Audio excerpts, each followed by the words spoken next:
In today's video, I'm going to be talking about a very sore subject between photographers and clients out there.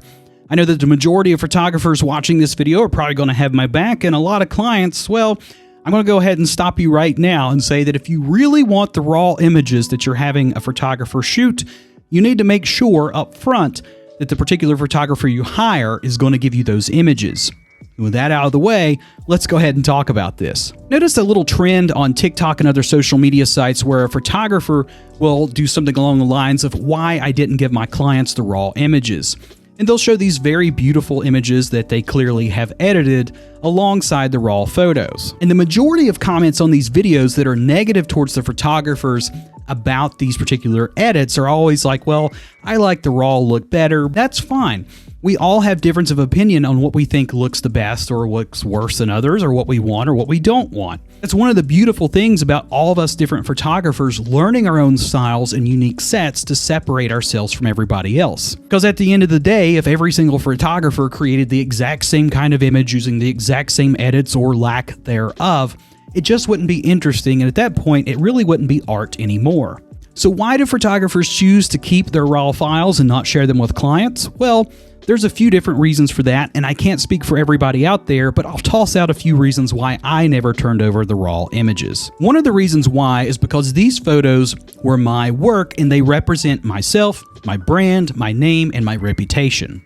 If I were to turn over the raw, unedited photos to a client and they did a poor job at editing these photos or not representing them in a certain way, and word got around that these were my photos, but the word didn't get around that those were not my edits, that could hurt my reputation or brand.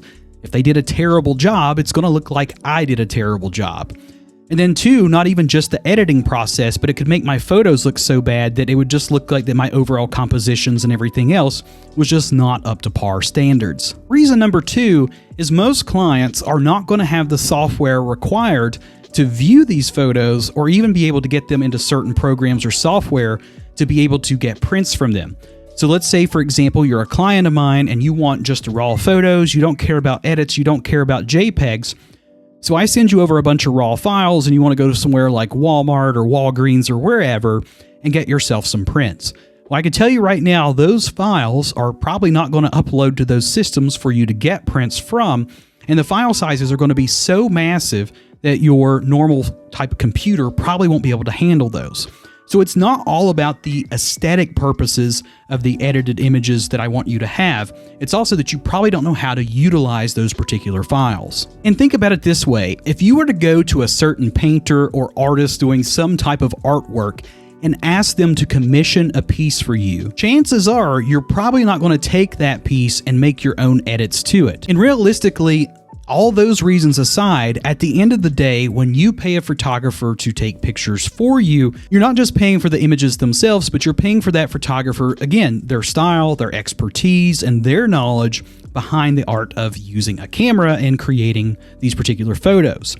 So when you choose a photographer, you need to choose them based on their skill and the look that they're going to present, because chances are you're not going to get those images. And even if you do, are you really going to know how to edit those? And you might argue to me, well, Chad, those are the client's photos. Well, technically, no, they're not. And I'm not going to go into a lot of detail about the licensing or who actually owns these photos, because I'm going to talk about that in another video. But at the end of the day, unless it's stated otherwise in a contract, photos that a client hires me to do are a part of my intellectual property. From the moment I click that shutter, those photos belong to me, and the raw stages all the way to the end product when I turn those over to the client. The only thing the client is getting is access to use those photos, typically either to share on social media or to make prints to have at home. And before we end today, think about it this way. If you were to go out and rent a car, you're not buying the car, you don't own this, you're just renting it off of some agency. You go out and make permanent modifications to this particular vehicle, you're probably not going to have a good time when you try to take it back to the person that actually owns the car. That's because that car still belongs to the company that you purchased it from. So making any permanent changes to that is interfering with their intellectual property, and that's a breach of contract. So at the end of the day, that's just a few reasons why photographers probably aren't sharing raw photos with you, nor do they have to.